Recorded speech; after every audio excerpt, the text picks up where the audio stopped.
Saanvi Ruhaan episode 8। अब next. Ruhaan के ऐसे खड़े होते ही देव जाकर दरवाजे के पास खड़ा हो गया। उसने अपना एक हाथ हैंडल पर रखा और भागने की पोजीशन में खड़ा हो गया। वही ब्राउन भी थोड़ा सा पीछे जाकर खड़ा हो गया।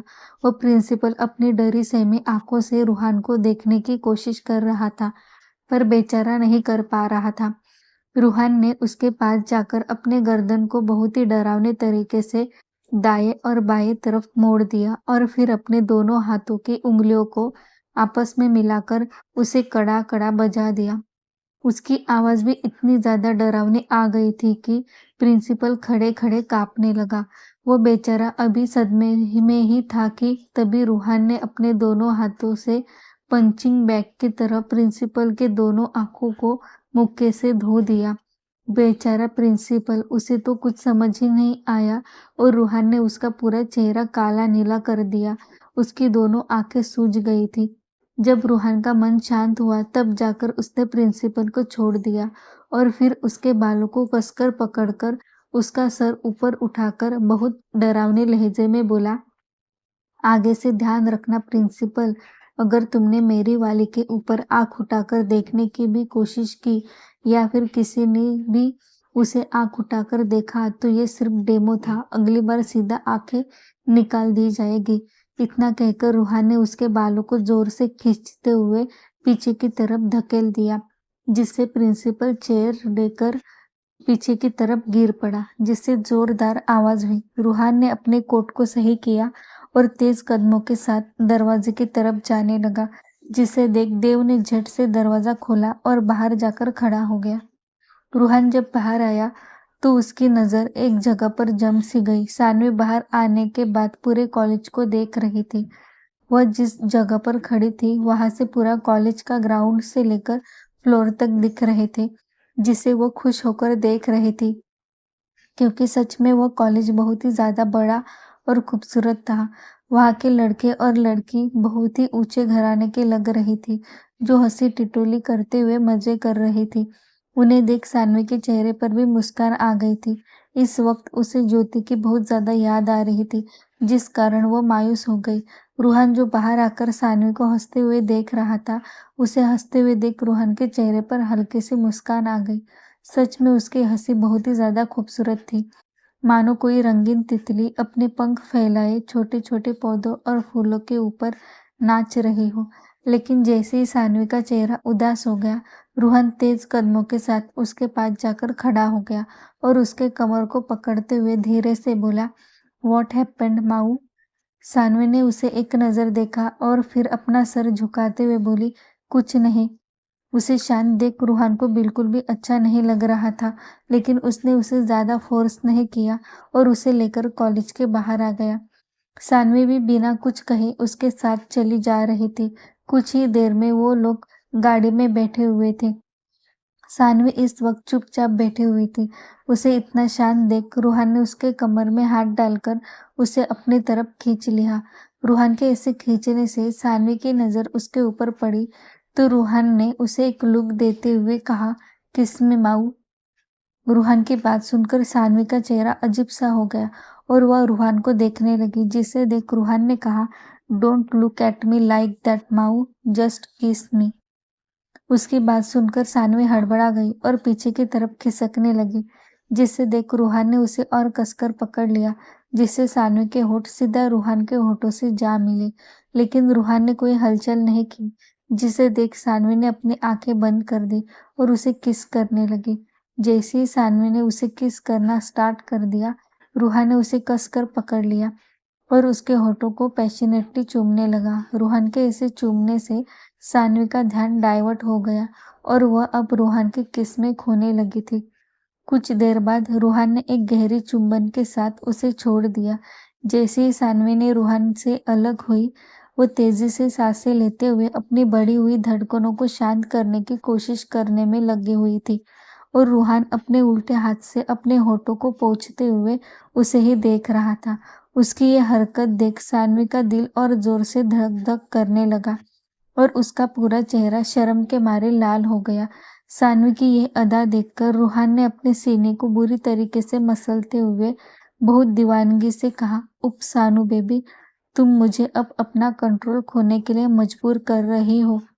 इतना कहकर उसने जोर से ब्राउन को आवाज लगाते हुए कहा, ब्राउन, चॉपर रेडी करो, हम अभी के अभी कुलदेवी के दर्शन करने जा रहे हैं। रूहान की बात सुनकर सानवी की आंखें एकदम से बड़ी बड़ी हो गई और वह हैरानी से रूहान को देखते हुए बोली, इस वक्त?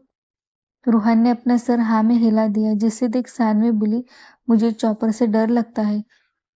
उसकी बात सुनकर रूहान ने उसके बालों को कान के पीछे फंसाते हुए कहा, तो हम जेट से जाएंगे। जेट का नाम सुनकर सानवी के बदन में रोंगटे खड़े हो गए और उसे वह दिन याद आ गया जब वो रूहान के साथ जेट में थी। उसने जल्दी से अपना सर जोर जोर से ना में हिलाते हुए कहा, नहीं नहीं, जेट से नहीं, बिल्कुल भी नहीं, मुझे जेट से नहीं जाना है। सानवी की हरकत देख रूहान की आंखें छोटी हो गई और वह अपनी आंखें छोटी करते हुए अपनी दबंग आवाज में बोला, ओ हेलो मिसेस राणा, वो जो हमारी कुलदेवी माँ है, वह हमें दर्शन देने के लिए खुद तो यहाँ चलकर आएगी नहीं, उसके लिए हमें वहां पर जाना पड़ेगा ना। तो जेट से नहीं जाएंगे, चॉपर से नहीं जाएंगे, तो क्या उड़कर जाएंगे? पंख लगे हैं तुम्हें? रूहान की बात सुनकर सानवी झेप गई और अपने आंखें रोल करते हुए बोली, पर आज ही क्यों? आज ही तो हमने कॉलेज में एडमिशन लिया है। सानवी की बात सुनकर रूहान ने सानवी के गर्दन को पीछे से कसकर पकड़ लिया और उसका चेहरा अपने चेहरे के बिल्कुल नजदीक लाते हुए उसके गर्दन पर जोर से काट लिया। रूहान ने उसके गर्दन पर इतनी जोर से काटा था कि सानवी के मुंह से जोरदार चीख निकल गई। उसकी चीख सुनकर आगे बैठे देव और ब्राउन की आंखें एकदम से बड़ी बड़ी हो गई, लेकिन रूहान को उससे कोई फर्क नहीं पड़ा। उसने सानवी को छोड़ते हुए कहा, पहले भी कहा था, मेरे सामने आंखें रोल मत किया करो, लेकिन अगर तुम्हें इतना ही शौक है तो ठीक है, अगली बार इससे बड़ी सजा मिलेगी। रूहान की बात सुनकर सानवी रोने को हो गई थी, क्योंकि सच में रूहान ने उसे बहुत जोर से काट लिया था। उसने रूहान को जोर से धक्का दिया और चिढ़ते हुए गुस्से से बोली, आप खुद को समझते क्या है भेड़िया कहीं के, जब देखो तब हौसी भेड़िए की तरह टूट पड़े रहते हैं। देखो तो जरा कितनी जोर से काट लिया, मैं क्या काट के दिखाऊं क्या आपको? कहते कहते सानवी की आवाज रुआसी हो गई थी। बेचारी भेड़िए के सामने बैठकर अपने ही पैर पर कुल्हाड़ी मार रही थी उसने। सानवी की बात सुनकर रूहान को गुस्सा तो नहीं आया, लेकिन उसके चेहरे पर बहुत बड़ी डेविल मुस्कान आ गई। वो मुस्कान इतनी अजीब और क्रूअल थी कि सानवी को देखकर ही अपने बदन में कपकपी सी महसूस हुई और वह सीट से पीछे की तरफ खिसकने लगी और अपना सर नामे हिलाते हुए अपने चेहरे को दोनों हाथों से ढकने की कोशिश करने लगी। उसकी हरकत देख रूहान ने उसके दोनों पैरों को पकड़ लिया और झट से अपनी तरफ खींच दिया। उसके ऐसे करते ही एक झटके में गाड़ी रुक गई और देव ने गाड़ी से बाहर निकलते हुए कहा, किंग बॉस, हम पहुंच गए हैं। जैसे ही देव की आवाज सानवी के कान में पड़ी, उसने जोर से रूहान को धक्का दिया और जल्दी से गाड़ी का दरवाजा खोलकर गाड़ी से बाहर आ गई और यहाँ वहां देखने लगी। बेचारी वहां से भागने की कोशिश में थी, लेकिन इस वक्त वो वहां पर खड़ी थी जहां पर सिर्फ और सिर्फ बिल्डिंग थी और उसे वहां के बारे में कुछ भी पता नहीं था। और सबसे बड़ी बात तो वह रूहान के बॉडीगार्ड की कार से घिरी हुई थी और उसके बीच में थी रूहान की कार। उसने जोर से अपना पैर जमीन पर पटका और अपने दोनों हाथ घुटनों पर रखकर जोर से चिल्लाते हुए बोली, हे भोलेनाथ, ये आप ठीक नहीं कर रहे हैं। इतनी बड़ी जात की, वो भी मेरे साथ। हाँ, अब वो भेड़िया मेरा कचुम्बर बना देगा। मेरे होठ आज तो गए काम से। सानवी बुरा सा मुंह बनाते हुए मन ही मन रूहान को गालियां दे रही थी कि तभी उसके कान में रूहान की दमदार आवाज पड़ी, मुझे लगा था एक पर एक फ्री मिलेगा, लेकिन यहाँ तो बारिश ही होने वाली है। टिप टिप बरसा पानी, पानी में आग लगी, अभी आग तभी बुझेगी जब सानू बेबी तू मेरी बाहों में कैद हो जाएगी। इतना कहकर रूहान जोर जोर से हंसने लगा। हा हा हा। बेंगलोर, सुबह का वक्त। इस वक्त ज्योति सबके साथ डाइनिंग टेबल पर बैठी हुई थी। वो बहुत ज्यादा उदास थी। गिरीश जी ने जब उसे ऐसे देखा तो उसे समझाते हुए बोले, मायूस मत हो ज्योति, हम सब लोग हैं ना यहाँ पर, और सानू बिटिया की बिल्कुल भी चिंता मत करना। रूहान है उसका ख्याल रखने के लिए। ज्योति ने फीका सा मुस्कुराकर गिरीश जी को देखा तो गिरीश जी बोले, कुछ महीने के बाद है, फिर वह यहीं पर आ जाएगी। गिरीश जी की बात सुनकर ज्योति कुछ नहीं बोल पाई और चुपचाप नाश्ता करने लगी। वीरेन ने जब उसे उदास देखा तो उसे बिल्कुल भी अच्छा नहीं लगा। पता नहीं क्यों उसे ज्योति के साथ एक अटैचमेंट फील होती थी। उसे ऐसे देख गिरीश जी बोले, नाश्ता होने के बाद मुझे स्टडी रूम में मिलो वीर। वीरेन ने अपना सर हाँ में हिला दिया और कहा, ठीक है अंकल, मैं आता हूँ। कुछ देर बाद स्टडी रूम। इस वक्त गिरीश जी अपने बड़े से चेयर पर बैठे हुए थे और वीरेन उनके सामने चेयर पर बैठा हुआ था। विनय भी गिरीश जी के पास खड़ा था। उसके हाथ में एक फाइल थी। वीरेन ने गिरीश जी को देखते हुए पूछा, क्या हुआ अंकल, सब ठीक तो है ना? गिरीश जी ने वीरेन को एक नजर देखा और फिर अपने चेहरे पर गंभीर भाव लिए अपनी भारदस्त आवाज में बोले, तुम ये जो रूहान के कहने पर इन्वेस्टिगेशन कर रहे हो, इसे रोक दो और याद रहे ये बात रूहान को पता नहीं चलनी चाहिए। गिरीश जी की बात सुनकर वीरेन को काफी अजीब लगा। वह उनसे पूछना चाहता था लेकिन इस वक्त वह चुप रहना ही बेहतर समझ रहा था, इसलिए उसने कुछ नहीं कहा और अपनी जगह से उठकर बाहर चला गया। उसके जाते ही गिरीश जी ने विनय को देखते हुए कहा, याद रखना विनय, कुछ भी हो जाए लेकिन रूहान को किसी भी बात की खबर नहीं लगनी चाहिए। विनय ने अपना सर हाँ में हिला दिया और फिर वो दोनों किसी गहरी विषय पर चर्चा करने लगे। राजस्थान, प्रतापगढ़। मालिक वो यहाँ नहीं है। उस रघुनाथ ने पता नहीं कहाँ छुपा कर रखा है। अपनी बेटी को कुछ भी पता नहीं चल पा रहा है। पूरा प्रतापगढ़ छान मार लिया पर कोई फायदा नहीं। एक आदमी अपना सर झुकाकर अपने सामने बैठे आदमी से बात कर रहा था, जो इस वक्त बहुत बुरी हालत में था। पूरा शराब के नशे में डूबा हुआ था। उसने अपने हाथ में देसी दारू का ग्लास पकड़ा हुआ था और वही बैठे नशे में झूल रहा था। जैसे ही उसने अपने सामने खड़े आदमी की बात सुनी तो उसने गुस्से से उस ग्लास को जमीन पर पटकते हुए कहा, नहीं चंपक, तुम ये अब मुझे 1000 बार कह चुके हो। मुझे अब यह बिल्कुल भी नहीं सुनना है। मुझे वो चाहिए, मतलब चाहिए। कहीं से भी लाकर दो वरना मैं सबको जिंदा जला दूंगा। ये देसी दारू सिर्फ मेरा जी नहीं जला रही है, तुम सबको भी जलाने की ताकत रखती है। इतना कहकर उसने लाइटर से जहां पर दारू गिरी हुई थी उस पर फेंक दिया, जिससे वहां पर जोर से आग का भड़का उठ गया, जिसे देख चंपक पीछे की तरफ खिसक गया और अपने सामने बैठे उस पागल आदमी को देखने लगा। तभी उस कमरे में एक औरत भागते हुए आई जिसने राजस्थानी लिबास पहना हुआ था। देखने से लग रहा था जैसे वह रानी हो। उसने अपने सामने बैठे हुए आदमी को देखते हुए परेशानी से कहा, गंगू, ये तुम क्या कर रहे हो? हमने कहा ना, हम उसे ढूंढ कर ला देंगे तो ला देंगे। अब यह पागलपंती करना छोड़ दो वरना उसे हम नहीं ला कर देंगे। जैसे ही उस रानी की बात गंगू के कान में पड़ी, वह झट से अपनी जगह पर खड़ा हो गया और रानी को गले लगाते हुए बोला, नहीं मासा, नहीं, हम पागलपंती नहीं करेंगे, लेकिन मुझे वो लाकर दीजिए। मुझे वो चाहिए। मुझे मेरी होने वाली रानी चाहिए। उस रानी ने परेशान होते हुए कहा, ठीक है, हम आज ही उनके घर जाते हैं। अब तुम शांति से सो जाओ। इतना कहकर उसने चंपक को इशारा किया, जिसे देख चंपक ने गंगू को सहारा दिया और उसे कमरे में लेकर चला गया। उसके जाते ही रानी ने परेशानी से अपने माथे पर हाथ रखा और कहा, पता नहीं भाई साहब ने जाते जाते क्या आफत ला दी है मेरी जिंदगी में। यूरोप। जैसे ही सानवी के कान में रूहान की आवाज पड़ी, सानवी एकदम से स्तब्ध होकर खड़ी हो गई, मानो उसके पैरों में किसी ने फेविकॉल लगा दिया हो। वो अपना बेचारा सा मुंह बनाकर सामने एकटक देख रही थी, ना हिल रही थी ना डुल रही थी। उसका रिएक्शन देख रूहान को बहुत ज्यादा हंसी आ रही थी और वह उसके मजे लेते हुए अपना एक कदम आगे बढ़ाकर उसके पीछे खड़ा हो गया और उसने धीरे से अपने हाथ को पीछे से उसके कमर पर रख दिया।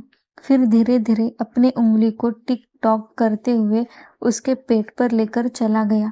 उसके इसे छूने से सानवी, जो पहले से स्तब्ध होकर खड़ी हो गई थी, उसके पूरे बदन में झुनझुनी सी दौड़ गई। उसे ऐसा लग रहा था मानो उसका बदन किसी बिजली के तार से छू गया हो। रूहान ने अपने एक हाथ को पैंट के जेब में रखा था और दूसरा हाथ सानवी के पेट पर रखा था। सानवी का आधा शरीर रूहान के शरीर से छुपा हुआ था और रूहान बिल्कुल उसके कान के पीछे अपना सर लेकर उसके तरफ झुका हुआ था। उसने धीरे से सानवी के कान में बहुत जुनूनी आवाज में कहा, तुम यही सोच रही हो ना हम कहाँ पर आ गए? चलो तुम्हें सरप्राइज देता हूँ। इतना कहकर रूहान मन ही मन मुस्कुराते हुए सानवी को लेकर अपने बॉडीगार्ड के बीच से होते हुए वहां पर मौजूद बिल्डिंग में से बीच वाले बिल्डिंग की तरफ चला गया। वो बिल्डिंग बहुत ही खूबसूरत और लग्जरियस थी जो पूरे ब्लैक मिरर से बनी हुई थी। सानवी उस बिल्डिंग की खूबसूरती बस देखती रह गई थी। सच में उसने पहली बार ऐसा नजारा देखा था। बहुत ही खूबसूरत नजारा था वो, जो इस वक्त सानवी के आंखों को ठंडक पहुंचा रहा था। कुछ ही देर में रूहान सानवी को लेकर उस बिल्डिंग के अंदर पहुंच गया था। वहां पर मौजूद गार्ड्स और एम्प्लॉयज के साथ साथ बिल्डिंग में खड़ा स्टाफ और सब लोग रूहान को देखने की कोशिश कर रहे थे, लेकिन बॉडीगार्ड्स होने के कारण रूहान और सानवी को कोई देख नहीं पा रहा था। रूहान ने सानवी को लिफ्ट की तरफ ले जाकर 38 फ्लोर पर प्रेस कर दिया, जिसे देख सानवी ने उसे देखते पूछा, हम इतने ऊपर क्यों जा रहे हैं? सानवी की बात सुनकर रूहान उसके बात को इग्नोर करते हुए अपनी बात रखते हुए बड़े रोमांटिक आवाज में बोला, मैं सोच रहा था क्यों ना हम फर्स्ट नाइट हेलीकॉप्टर में करें, कितना मजा आएगा ना। रूहान के ऐसा कहते ही सानवी को बड़ा सा झटका लगा और वो अपनी खूबसूरत सी ब्राउन आंखों को और बड़ी बड़ी करते हुए रूहान को देखने लगी। उसका आधा मुंह खुला हुआ था। इस वक्त वो बहुत ही क्यूट लग रही थी। रूहान को रहा नहीं गया और उसने झट से सानवी के होठों को स्मूच कर दिया। उसके ऐसा करते ही सानवी होश में आई और अपना मुंह बंद करते हुए अपने आईब्रोज इकट्ठा करते हुए बोली, कभी कभी मुझे ऐसा लगता है कि आप सच में सर पर गिरे हैं। आपके दिमाग में हनीमून का ख्याल आता भी कैसे है? क्यों आप बार बार भूल जाते हैं कि हम। सानवी इतना कहते कहते रुक गई थी, क्योंकि रूहान जो अभी मस्ती करने में मूड में था, उसका चेहरा भयानक काला पड़ गया था। उसकी आंखें किसी गर्म लावे की तरह लाल हो गई थी। उसके माथे की नसें उभर कर बाहर आ गई थी। गर्दन की जॉ लाइन तक उसकी इतनी ज्यादा चढ़ी हुई थी कि उसके कोट में से भी उसका एहसास हो रहा था। रूहान का वो गुस्से से भरा चेहरा देख सानवी की तत्त मम पप हो गई थी और वह सीधा लिफ्ट की दीवार से चिपक कर खड़ी हो गई। वो बहुत ज्यादा घबराई हुई थी, क्योंकि रूहान को वो पहली बार इतना ज्यादा गुस्से में देख रही थी। लेकिन उस बेचारी को कहाँ पता था उसके राणा जी कि तो ये गुस्से की सिर्फ एक झलक है। जब गुस्सा चरम सीमा पर पहुंच जाता है तब राणा जी कितने खतरनाक हो जाते हैं, ये तो सिर्फ राणा जी और उनके लोगों को ही पता था। लेकिन आज शायद सानवी के नसीब में रूहान के गुस्से की झलक देखने का ही लिखा था और वो सच में बरस पड़ा। उसने गुस्से से लिफ्ट के दीवार पर पंच मारा, जो बिल्कुल सानवी के कान के नजदीक था।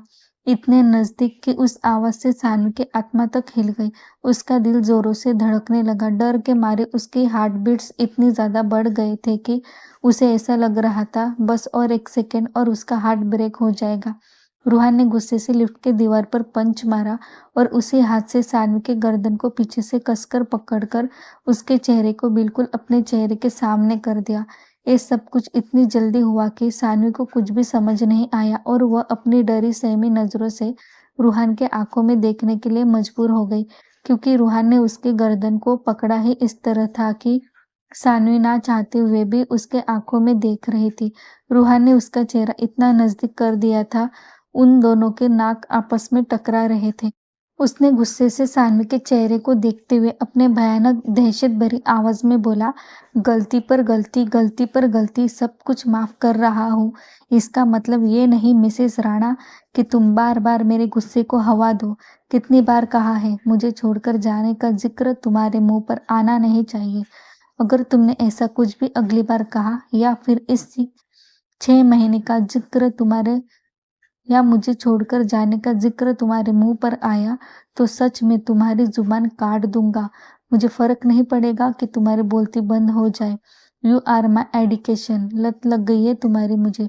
समझ गई तुम सानू बेबी। तलब हो तुम मेरी, नशा हो तुम मेरा। और ये रूहान सिंह राणा एक बार किसी नशे में सूंघ ले ना तो उस पर सिर्फ और सिर्फ रूहान सिंह राणा का नाम सुनहरे शब्दों में लिखा जाता है।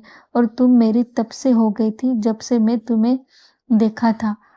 तुम सिर्फ और सिर्फ इस रूहान सिंह राणा की हो। रूहान की बात सुनकर उसका जुनून देख सानवी खड़े खड़े कांपने लगे। इतना जुनूनी आदमी उसने आज तक नहीं देखा था। अचानक से उसके आंखों के सामने कुछ आकर गुजर गया और सानवी जो अभी अभी कांप रही थी वो एकदम इतना ज्यादा कांपने लगी कि डर के मारे बेहोश हो गई। उसे बेहोश होता देख रूहान एकदम से हैरान रह गया और परेशानी से उसके गालों को थपथपाने लगा। उसकी पकड़ सानवी के गर्दन पर से ढीली हो गई थी। जैसे ही उसने सानवी के गर्दन में हाथ निकाला, सानवी का सर सीधा उसके सीने से टकरा गया, जिसे देख रूहान जल्दी से उसे संभाल लिया।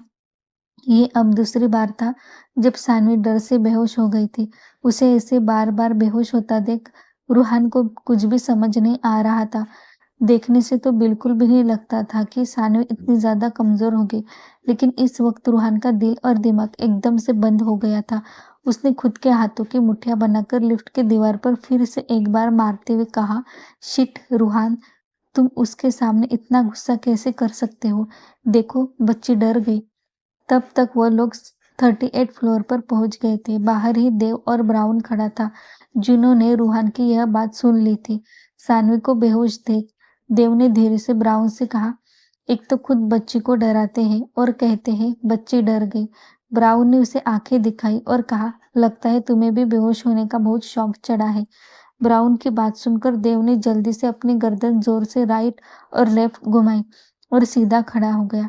रूहान ने जल्दी से सानवी को गोद में लिया और ब्राउन को देखते हुए बोला, सब कुछ रेडी है? ब्राउन ने जल्दी से अपना सर हिलाते हुए कहा, यस किंग बॉस, सब रेडी है।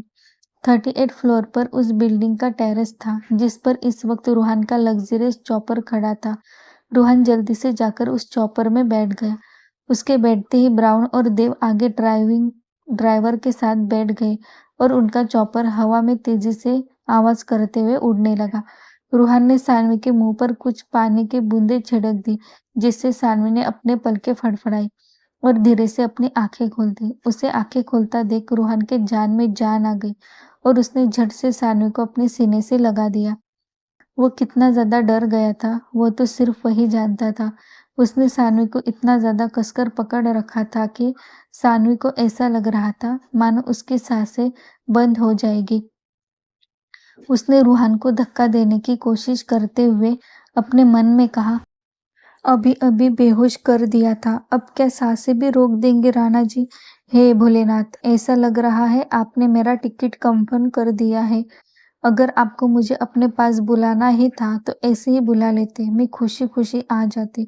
लेकिन इस आदमी के इस हरकत के कारण जो आप मुझे बार बार मार रहे हैं ना, यह आप ठीक नहीं कर रहे हैं। भेड़िया कहीं का। भेड़िया क्या, आदि मानव है आदि मानव। हे भोलेनाथ, अब छुटकारा भी दे दीजिए। कहते वक्त वो रूहान को धक्का दे रही थी। उसके ऐसे बार बार धक्का देने से रूहान चिढ़ गया और उसकी पकड़ सानवी के ऊपर से ढीली हो गई, जिसे देख सानवी ने राहत की सांस ली और तेज तेज सांसें लेने लगी।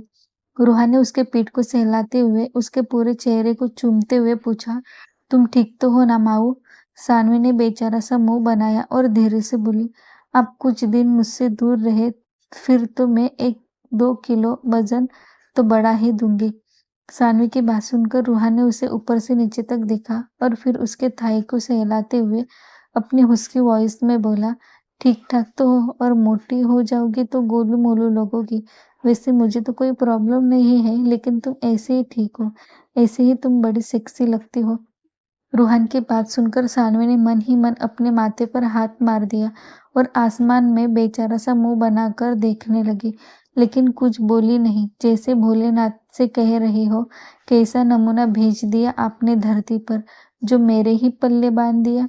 सानवी को ऐसे आसमान में देखता पाकर रूहान ने ड्राइवर को आवाज लगाते हुए कहा, और ऊपर लो हेलीकॉप्टर। उसकी बात सुनकर अब तो सानवी ने अपना सर खुजाया और अपना सर झुकाकर चुपचाप बैठी रही। अब उसे अपने मन में बातें करते हुए भी डर लग रहा था कि यह आदमी वह भी ना सुन ले। रूहान का ऑर्डर मिलते ही ड्राइवर ने एक नजर ब्राउन को और फिर देव को देखा, क्योंकि इसके ऊपर वह हेलीकॉप्टर नहीं चला सकता था। पहले से ही वो काफी ऊंचाई पर थे। ब्राउन और देव ने जल्दी से अपनी गर्दन घुमा दी, जैसे कह रहे हो, हमसे कुछ मत कहो, तुम अपना अपना देख लो। ड्राइवर बेचारा डरते हुए थोड़ा सा ऊपर लेने के लिए बटन प्रेस करने वाला था कि तभी सानवी जल्दी से बोली, नहीं और नीचे लीजिए, लेकिन ऊपर नहीं जाना। रूहान का हेलीकॉप्टर बहुत ही लग्जरियस था और चारों तरफ से कहीं पर भी ओपन स्पेस नहीं होने के कारण सानवी आराम से बैठी हुई थी। पर उसके मन में अब भी सवाल था, अब वह लोग जा कहाँ रहे हैं? ये तो सिर्फ अब उसके राणा जी ही जानते थे, जो फिर एक बार सानी को आसमान से झटका देकर जमीन पर लैंड करने वाला था। आखिर कहाँ लेकर जा रहा है रूहान सानवी को? कब होगी इनके रिश्तों की शुरुआत? आखिर क्या है गिरीश जी का राज? जानने के लिए जुड़े रहे कहानी के साथ। Thanks for watching. कहानी को आगे जानने के लिए चैनल को सब्सक्राइब करो और बेल आइकन को प्रेस करना ना